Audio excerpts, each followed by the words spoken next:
Hello everyone. तो आज हम लोग ट्वेल्थ क्लास के फिजिक्स के नेक्स्ट टॉपिक पे हैं। ऑलरेडी हम लोगों ने गॉस थ्योरम के एप्लीकेशंस तक देख लिया है। आज हम लोग उसके आगे चलेंगे और आज का हमारा टॉपिक होगा electric potential energy.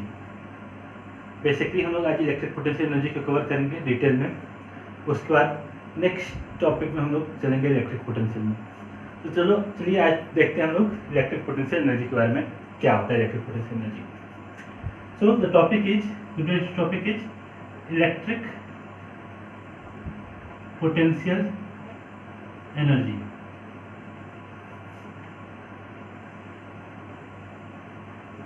Electric potential energy today's topic is okay. Now क्या होता है इलेक्ट्रिक पोटेंशियल एनर्जी? तो हम लोगों ने पढ़ा हुआ है, 11th में पढ़ा था, 9th में पढ़ा था कि कभी भी एनर्जी कैसे आता है, एनर्जी आने के पीछे का रीजन क्या है। तो एनर्जी आने के पीछे रीजन है हम किसी ऑब्जेक्ट पे वर्क करें, किसी चीज़ पे वर्क करें। जब किसी चीज़ पे वर्क करते हैं तो उसके अंदर एनर्जी आ जाता है, एनर्जी स्टोर हो जाता है। For example let us talk about the potential energy. Normal gravitational potential energy की बात कर रहा हूँ मैं। अगर कोई ऑब्जेक्ट है, उस ऑब्जेक्ट को मैं अगर ग्राउंड से ऊपर की तरफ लिफ्ट कर रहा हूँ तो मैं अर्थ के ग्रेविटेशनल फोर्स के अगेंस्ट वर्क कर रहा हूँ, और क्योंकि मैं अर्थ के ग्रेविटेशनल फोर्स के अगेंस्ट वर्क कर रहा हूँ, I am providing the energy, I am the giving the energy to the this object. That energy is stored as gravitational potential energy of the object. तो कभी भी किसी object के अंदर एनर्जी कैसे आएगा? तो तब जब हम उस ऑब्जेक्ट पे कुछ वर्क करें, कुछ एक्सटर्नल वर्क करें, तो उसके अंदर एनर्जी आ जाता है। ठीक है, तो आज का हमारा टॉपिक है इलेक्ट्रिक पोटेंशियल एनर्जी। और ये किसके बीच में होगा? तो ये ऑब्वियसली चार्जेस के बीच में होगा। तो चार्जेस के बीच में इलेक्ट्रिक पोटेंशियल एनर्जी कहाँ से आएगा? तो उसके लिए क्या करेंगे? तो हमको वर्क करना होगा किसके अगेंस्ट? तो चार्ज पे, चार्ज के इलेक्ट्रिक फील्ड के अगेंस्ट वर्क करना होगा। ठीक है, तो बेसिकली थोड़ा सा समझते हैं कैसे हम लोग इलेक्ट्रिक पोटेंशियल एनर्जी को समझ सकते हैं। तो एक हम लोग चार्ज ले लेते हैं Q1। Now since it is a positive charge, it is going to produce the electric field around it. अपने अराउंड ये इलेक्ट्रिक फील्ड प्रोड्यूस करने वाला है। ठीक है, अब ये जो इसका इलेक्ट्रिक फील्ड होगा कहाँ तक एग्जिस्ट करेगा? तो अगर हम थियोरेटिकली बात करें तो इसका इलेक्ट्रिक फील्ड इन्फिनिटी तक जाएगा। यस, इन्फिनिटी पे जाके खत्म हो जाएगा कि इन्फिनिटी तक जाएगा। ठीक है, now let us take another charge Q2। Okay, दो चार्जेज हैं, दोनों चार्ज के बीच में कुछ फोर्स ऑफ रिपल्सन लग रहा होगा अगर ये दोनों पॉजिटिव चार्ज हम कंसीडर कर रहे हैं। तो ना क्या होगा? जब भी हमने दोनों चार्ज को इन पोजीशन पे लेके आए हैं, तो इन पोजीशन पे अपने आप नहीं आए। पहले मान के चलते हैं हम लोग Q1 को लेके आए थे। जब Q1 को लेके आ रहे थे हम इस पोजीशन पे, तो इसके अगल बगल में कोई इलेक्ट्रिक फील्ड नहीं था, कुछ नहीं था। क्योंकि इसके अगल बगल में कोई इलेक्ट्रिक फील्ड नहीं था तो इसको लाने में हमको कोई वर्क नहीं करना पड़ा होगा। क्योंकि वर्क कब करेंगे? तो जब हमको फोर्स लगे, तो फोर्स तो हमको लगा नहीं। लेकिन जैसे ही हम Q2 को लेके आए, तो जब हम Q2 को लेके आ रहे हैं किसी गिवन पॉइंट से, जब हम उसको लेके आएंगे किसी गिवन पॉइंट से किसी गिवन पॉइंट तक, उस केस में क्या होगा कि हमको इसके इलेक्ट्रिक फील्ड के अगेंस्ट वर्क करना पड़ेगा। हमको इसके इलेक्ट्रिक फील्ड के अगेंस्ट वर्क करना पड़ेगा दूसरे चार्ज को लेके आने के लिए।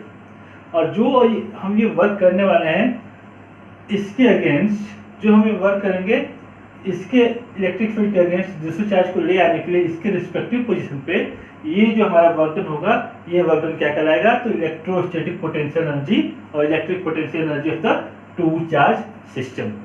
Okay, so let us first define what is electric potential energy, then we will move to the next topic or the derivation of this formula. Okay, so let's write the definition. The electric potential energy,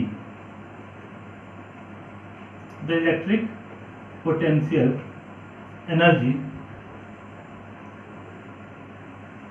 of two charge system। अभी हम दो charge system के बारे में बात कर रहे हैं। is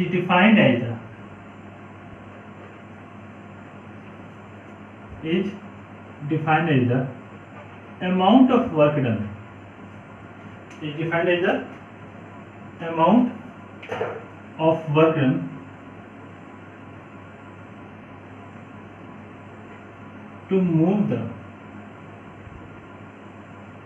amount of work done to move the given charge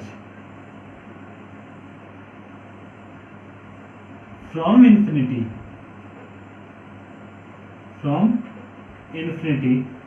to the given point.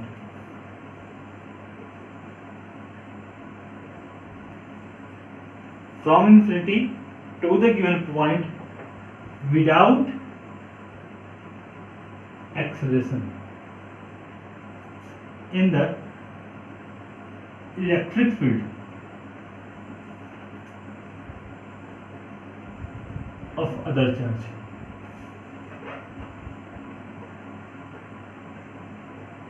तो सर लंबा डेफिनेशन लग रहा होगा, बट ये लिखना पड़ेगा हमको। तो क्या है बेसिकली, तो कह क्या रहा है कि अगर कोई चार्ज है Q1 और अगर हम एक दूसरे चार्ज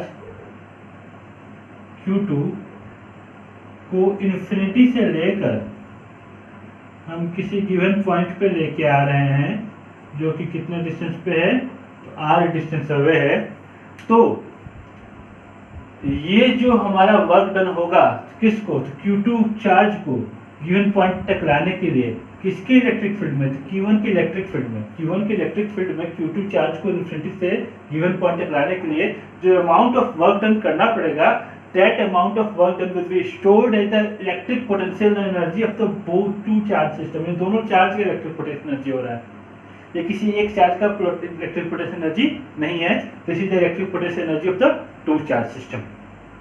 कभी भी potential energy electric potential energy एक चार्ज का नहीं होगा, उसके लिए हमको दूसरा चार्ज चाहिए ही चाहिए, ठीक है। Now so how to calculate the total electric potential energy, how to calculate the electric potential energy of the charge system. तो इन्फिनिटी से लेकर हमको इस पॉइंट तक लाने के लिए अमाउंट ऑफ वर्क डन करना पड़ेगा। तो वर्क डन इक्वल टू क्या होता है, तो वर्क डन इक्वल टू हम लोगों ने पढ़ा है फोर्स इनटू डिस्प्लेसमेंट। अब अगर ये बात है फोर्स इनटू डिस्प्लेसमेंट करते हैं तो फोर्स इनटू डिस्प्लेसमेंट, डिस्प्लेसमेंट कितना है, तो डिस्प्लेसमेंट तो इन्फिनिटी हो गया, तो वर्क डन कितना हो जाएगा, इन्फिनिटी। बट ऐसा नहीं होता है, क्यों नहीं होगा ऐसा, क्योंकि ये फॉर्मूला है जब फोर्स कांस्टेंट है, कांस्टेंट फोर्स के लिए अप्लाई होता है। यहाँ पे फोर्स कांस्टेंट नहीं हो रहा है क्योंकि फोर्स किस पे डिपेंड करता है, तो इलेक्ट्रोस्टैटिक फोर्स का हमने फॉर्मूला लिखा था F equal to K Q1 Q2 by R square. क्योंकि R यहाँ पे कांस्टेंट नहीं है तो फोर्स भी कांस्टेंट नहीं होने वाला है, तो force is going to change by time, clear. So how to find the work done, how to find the work done in this case, ठीक है। तो क्या करते हैं इसके लिए, क्या करते हैं हम लोग जब चार्ज को लेके आ रहे थे तो मान लेते हैं किसी पर्टिकुलर पॉइंट पे चार्ज जो था Q2 चार्ज जो था ये Q1 से Q2 चार्ज जो था Q1 से x डिस्टेंस दूर था, कोई इंटरमीडिएट टाइम पे x डिस्टेंस दूर आया हुआ था। अब क्या हम x डिस्टेंस दूर पे Q2 चार्ज पे फोर्स निकाल सकते हैं, yes, that will be equal to F equal to 1/4 pi epsilon naught Q1 into Q2 by x square, that is fine। Now, अब इस पॉइंट से हम इस चार्ज को स्मॉल डिस्टेंस यानी dx डिस्टेंस हम लोग इसको मूव कराते हैं। Let us move the Q2 charge by a small distance dx, and now can I calculate the work done to move the given charge by a small distance dx? Yes, we can find that। So that work done will be called as W equal to F into dx। वो हम लोग small amount of work done निकालेंगे और अब उसको हम क्या करेंगे, उसको इंटीग्रेट कर देंगे कहाँ से कहाँ तक, तो इन्फिनिटी से लेके r तक के लिए, तो हमको क्या निकल जाएगा, तो हमारा net amount of work done निकल जाएगा, क्लियर है। So let us move to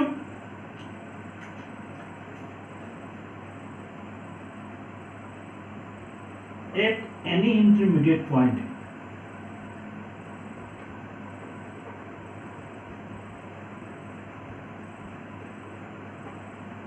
when charge Q2 was at a distance x at a distance x. What will be the small amount of work done?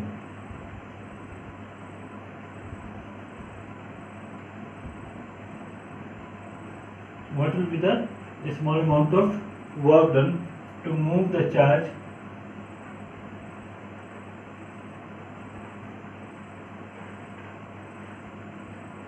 by a small distance dx?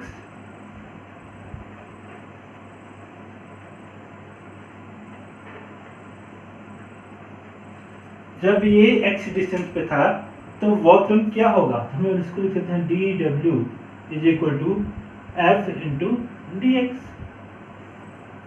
ठीक है, f क्या होगा?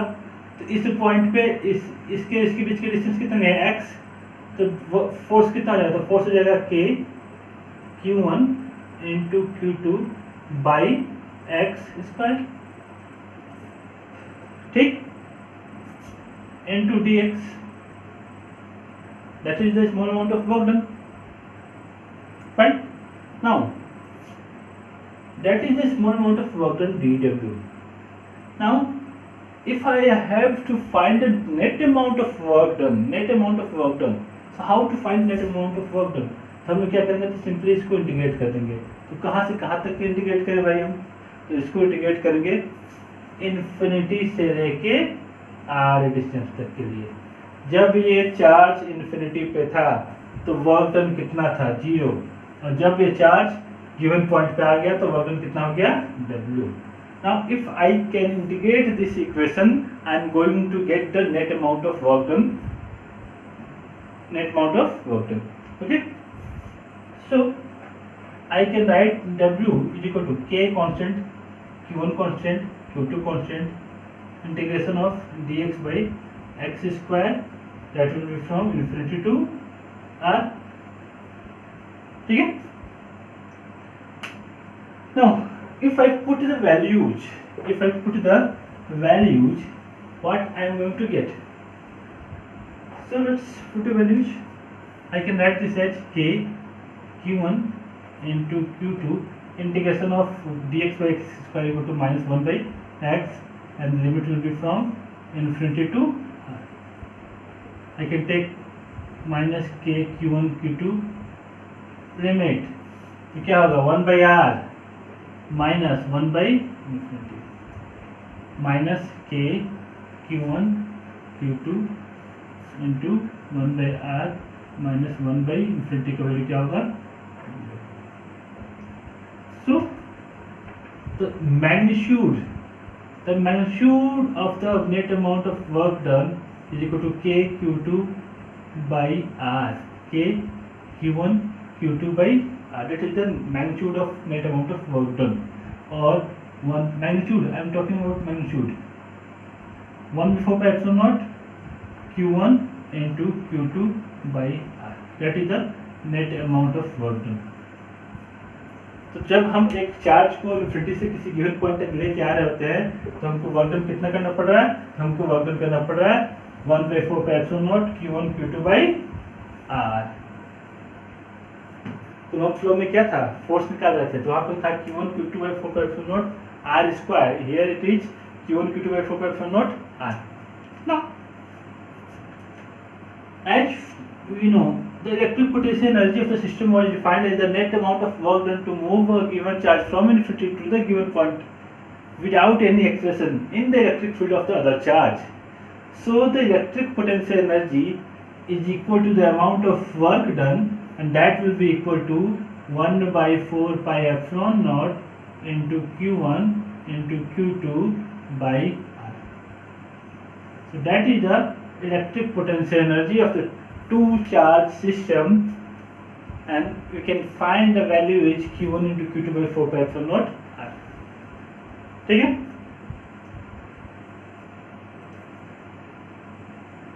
ये हमारा electric potential energy आ गया. ये किसके लिए था? तो दो चार्ज सिस्टम के लिए था. बट क्या होता अगर दो की जगह पर हमारे पास 3 चार्ज सिस्टम रहता तो? ठीक है. So let us find an expression electric potential energy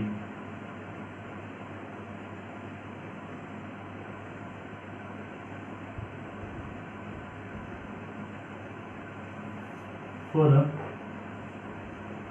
system of 3 charge.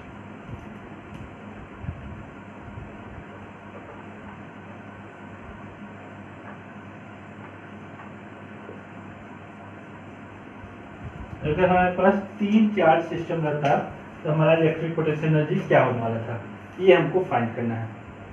ठीक है, नाउ कैसे फाइंड करें? तो हम लोग 3 चार्ज ले लेते हैं, Q1, Q2 एंड Q3। ठीक है, now let us take this distance to be R12, this distance to be R13, this distance to be R23। Okay, 3 charge system है, इनके बीच का ये डिस्टेंस है। हमको पूरे चार्ज सिस्टम का हमको टोटल इलेक्ट्रिक पोटेंशियल एनर्जी निकालना है। तो हम इलेक्ट्रिक पोटेंशियल एनर्जी कैसे निकालते हैं? तो हम किसी एक चार्ज के इलेक्ट्रिक फील्ड में दूसरे चार्ज को लाने में जो अमाउंट ऑफ वर्क डन किया जाएगा उसको हम लोग उस चार्ज सिस्टम का इलेक्ट्रिक पोटेंशियल एनर्जी कहते हैं। तो हम लोग क्या करते हैं, बारी बारी से एक एक करके सब चार्ज को हम लोग इसके पोजीशन पे लेके आते हैं और हर केस में जो लाने के लिए जो अमाउंट ऑफ वर्क डन किया जा रहा है उसको नोट कर लेते हैं। ठीक है, that amount of work done will be called electric potential energy of the charge system. ठीक है, so can I say that यहाँ पे 3 टाइप के वर्क डन होने वाले हैं। W1 क्या होने वाला है?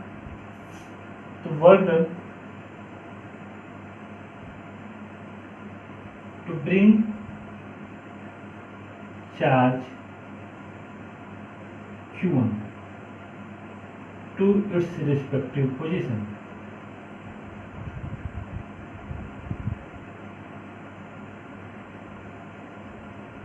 ठीक है, W1 क्या है? तो amount of work done to bring charge Q1 to its respective position. W2 क्या है? W2 है work done to bring charge Q2 to its respective position।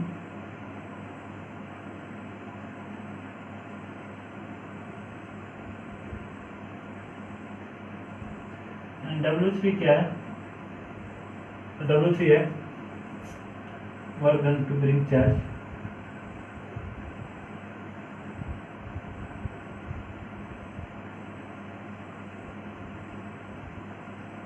Q3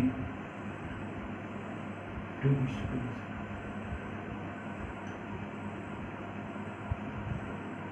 ठीक है, W1 हो गया, W2 हो गया, W3 हो गया, तीनों के वर्क डन हमारा हो गया। तो ये वर्क डन हमको कैसे निकाल रहे हैं, कैसे कर रहे हैं, ये हमको देखना होगा। क्या करते हैं हम लोग? सबसे पहले हम लोग क्या करते हैं, तो हम लोग पहले W1 मतलब पहले Q1 को लेके आते हैं। मान लेते कोई नहीं है, जब कोई नहीं है सबसे पहले हम किसको लेके आए? तो Q1 को इसके पोजीशन पे लेके आए। जब Q1 को इसके पोजीशन पे लेके आ रहे हैं, तो Q1 को पोजीशन पे लेके आ रहे हैं तो इसका पोटेंशियल, इसका एनर्जी कितना होगा, पोटेंशियल एनर्जी कितना होगा, या इस पे कितना वर्क डन करना पड़ेगा? कोई वर्क डन नहीं करना पड़ेगा। क्यों नहीं वर्क डन करना पड़ेगा? क्योंकि Q1 अकेले आया है, उसके आसपास में कोई इलेक्ट्रिक फील्ड नहीं है। क्योंकि कोई इलेक्ट्रिक फील्ड नहीं है तो Q1 को लाने में कोई वर्क डन नहीं करना पड़ेगा। ठीक है, फिर लेके आए हम किसको? तो फिर लेके आते हैं हम Q2 को। जब Q2 को लेके आए और इसको इसके पोजीशन पे रख दिए, जिसके Q1 और Q2 के बीच का डिस्टेंस कितना हो गया? R12। तो पहले हम लोग W1 लिखते हैं। W1 कितना आया? W1 आया 0। अब W2 लेके आए, दूसरा चार्ज को लेके आए। जब दूसरा चार्ज को लेके आए, जब दूसरा चार्ज को लेके आ रहा है तो क्या हमको वर्क डन करना पड़ेगा? तो यस, क्योंकि इलेक्ट्रिक फील्ड Q1 का हमें आ चुका है और Q1 का इलेक्ट्रिक फील्ड प्रोड्यूस हो चुका है, तो Q2 को लाने में तो हमको वर्क डन करना पड़ेगा। W2 कितना हो जाएगा? तो W2 हमारा हो जाएगा 1/4 pi epsilon naught Q1 into Q2 by R12। ठीक है, नाउ जब W3 यानी Q3 को लेके आ रहे हैं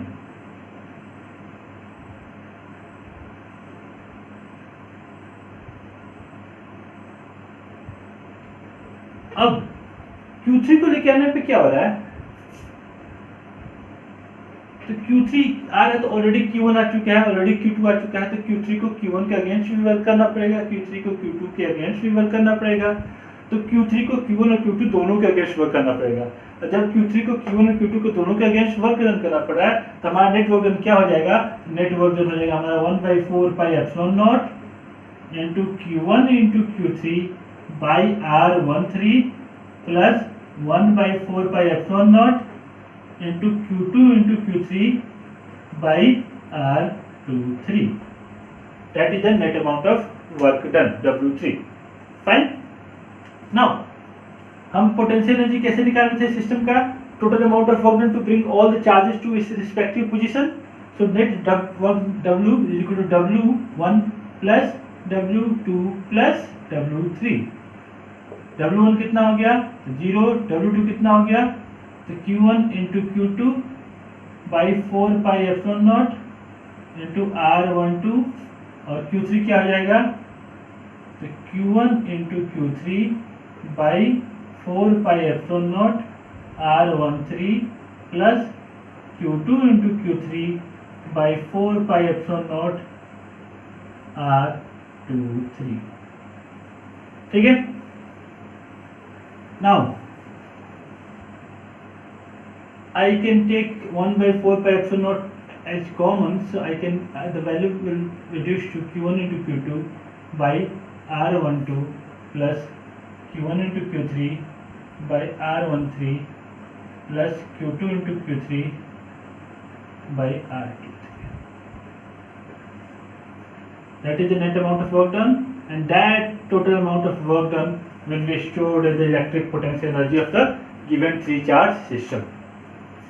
ठीक है, this is how we can find the electric potential energy of the given charge system if there are three charges present. Now remember, यहाँ पे हमको वेक्टर साइन देने की जरूरत नहीं है, क्योंकि एनर्जी क्या होता है, तो एनर्जी हमारा होता है स्केलर क्वांटिटी, यहाँ पे वेक्टर से हमको कोई लेना देना नहीं हो रहा है। ठीक है। Now what will happen if in the place of three charge system we are going to have four charge system? अगर तीन चार्ज की जगह पे हमारे पास चार चार्ज है तब क्या होगा, तो हम लोग एक हम लोग सिचुएशन कंसीडर करते हैं। हमारे पास एक ये सिचुएशन है, यहाँ पे चार्ज है Q1, यहाँ पे चार्ज है Q2, यहाँ पे चार्ज है Q3 और यहाँ पे चार्ज है Q4। ये डिस्टेंस R12 ले लिए, ये R23 ले लिए, ये R34 ले लिए और ये R14 ले लिए, ये डिस्टेंस और ये डिस्टेंस को रिस्पेक्टिवली R13 और R24 ले लिए। ठीक है। अब इसका हमको इलेक्ट्रिक पोटेंशियल एनर्जी इस सिस्टम को हमको फाइंड करना है। कैसे हम इस सिस्टम की इलेक्ट्रिक पोटेंशियल एनर्जी फाइंड करेंगे, तो क्या करेंगे, तो यहाँ पे हम लोग फिर से नेट अमाउंट ऑफ वर्क निकालेंगे। तो नेट अमाउंट ऑफ वर्क कैसे निकालेंगे, तो सबसे पहले Q1 को लाने के लिए जो अमाउंट ऑफ वर्क किया जाएगा, तो Q1 को लाने के लिए कितना वर्क किया गया, तो उसको मान लिया W1। फिर Q2 को लाने के लिए अमाउंट ऑफ वर्क निकालेगा, उसको W2, Q3 के लिए लिख लिया W3 और Q4 के लिए W4। ठीक है। Q1 के लिए W1, W2, W3 and W4 respectively सबके लिए। Now what is the value of W1? What is the value of W1? जब W1 को लेके आ रहा है, जब Q1 को लेके आ रहा है, तो भाई कोई चार्ज नहीं है। जब कोई चार्ज नहीं है तो W1 को लाने में, Q1 को लाने में कितना वर्क डन हुआ, 0। Q2 को लाने में वर्क डन कितना हुआ, तो Q2 को लाने में वर्क डन हमारा हुआ 1/4 pi epsilon not into Q1 into Q2 by R12। W3 यानी Q3 को लाने में किया गया वर्क। अब Q3 को लेके आ रहे हैं तो किसके अगेंस्ट, यहाँ पे ये चार्ज नहीं है तो ये और ये तो है, तो इसको लाने में लिए सबसे पहले Q1 का अगेंस्ट वर्क करना पड़ेगा। तो ये हो जाएगा 1/4 pi epsilon not into Q1 into Q3 by R13 plus 1/4 pi epsilon not into इसको इसके अगेंस्ट भी वर्क डन करना पड़ेगा, तो Q2 इंटू Q3 बाई 2 3, ये हो गया हमारा W3। Similarly I can find the value of W4। जब W4 निकालेंगे तो W4 Q4 को लाने के लिए क्या किसके अगेंस्ट, इसके अगेंस्ट भी करना पड़ेगा, इसके अगेंस्ट भी करना पड़ेगा और इसके अगेंस्ट भी वर्क डन करना पड़ेगा। तो ये हो जाएगा हमारा 1/4 पाई एप्सिलॉन नॉट इंटू 1 के अगेंस्ट क्या हुआ तो Q1 into Q4 by R14 plus 2 के अगेंस्ट क्या हो गया तो 1/4 pi epsilon not Q2 into Q4 by R24 और 3 के अगेंस्ट क्या हो गया तो 1/4 pi epsilon not Q3 into Q4 by R34। That is the different amount of work done separately. Now what I have to find? I have to find the electric potential energy of the system. And if I have to find the electric potential energy of the system, then the net amount of work done W should be equal to W1 plus W2 plus W3 plus W4. What is W1 here? W1 is here is 0. What is W2?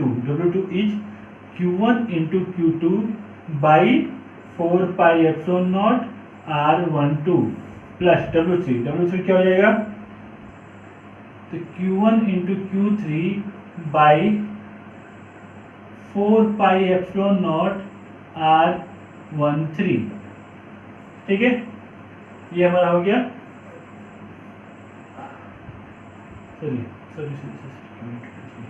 हाँ plus इसका ये भी part था तो ये 1/4 pi epsilon not into Q2 into Q3 by R23 plus W4 का भी क्या हो जाएगा तो 1/4 pi epsilon not into Q1 into Q4 by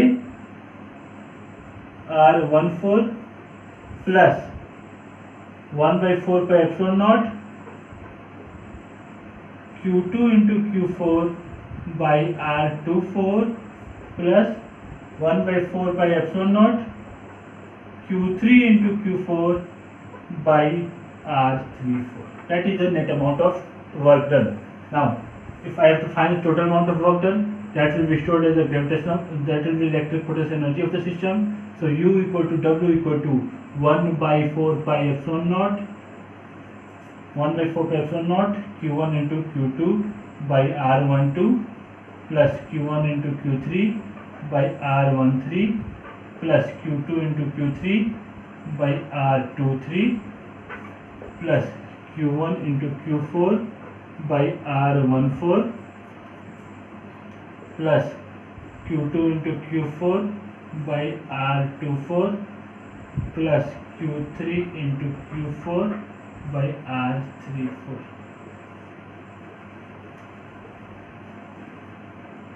That is the total potential energy of the system। जब कभी भी हमको पोटेंशियल एनर्जी निकालना हो तो हम ध्यान देंगे कि उसमें सारे चार्ज का कॉम्बिनेशन आपस में आ रहा है कि नहीं।